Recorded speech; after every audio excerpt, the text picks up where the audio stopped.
Épuisé, attristé par ce qui se passe. On est brûlé. Impuissante. C'est pas une situation qui est confortable non plus. À partir de quand la chaîne a déraillé? C'est sûr, depuis la COVID, je pense que c'est là le pire que tout a commencé. À court terme, à long terme, on dirait qu'il n'y a pas de solution, il n'y a rien qui nous est offert. Fait c'est le découragement là, qui embarque. On parle beaucoup du TSO, le temps supplémentaire obligatoire. Là, avant, c'était une mesure pour pallier. Maintenant, c'est devenu monnaie courante. Absolument.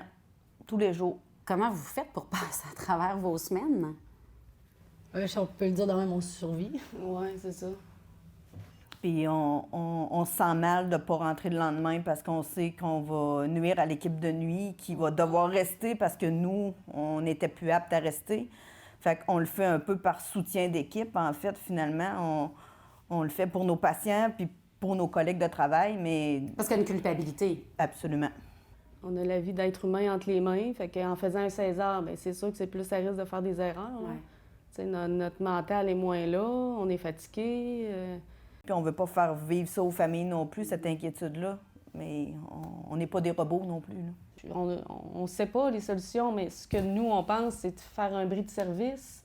Il faut fermer des lits, là. Oui, c'est ça. Fermer des lits, pas au complet, peut-être pas l'étage au complet, mais d'en fermer une dizaine, fermer une unité pour que les autres viennent nous aider.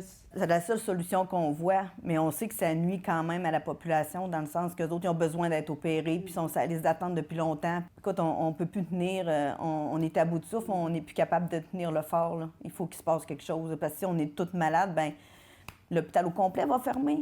C'est le temps qu'il fasse quelque chose maintenant. Là. La répercussion que ça a sur vous, sur vos proches, sur votre vie en général? On n'a plus de vie. Je coupe dans ma vie privée pour essayer de fournir et d'être le plus en forme possible pour aller travailler. Ça, même chose pour moi. Mes ados m'ont dit qu'ils me voyaient plus. Ils disent « Voyons, maman, on te voit plus. » Puis moi, bien, mercredi, si je restais encore au travail de soir, j'avais pas vu mes enfants depuis le samedi, parce que j'étais obligée de rester le dimanche, j'étais obligée de rester le lundi, le mardi aussi.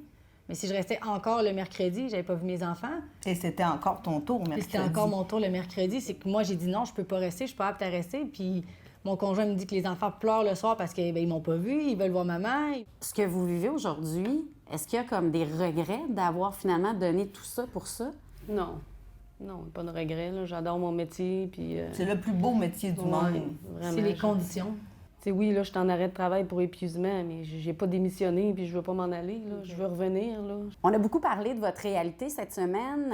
Il y a eu des réactions politiques à l'Assemblée nationale, notamment hier, mon collègue Simon Bourassa qui est allé prendre le pouls. Moi, je pense que la balle est dans le camp des syndicats, puis c'est aux infirmières à leur demander de venir les appuyer là-dedans. Quand vous entendez le ministre de la Santé dire « la balle est dans le camp des syndicats », en fait, la balle est toujours dans le camp des autres. Tout le monde se relance tout le temps la balle, puis c'est jamais de la faute à personne. Ça vous décourage-tu un peu? Oui, quand même. Ouais.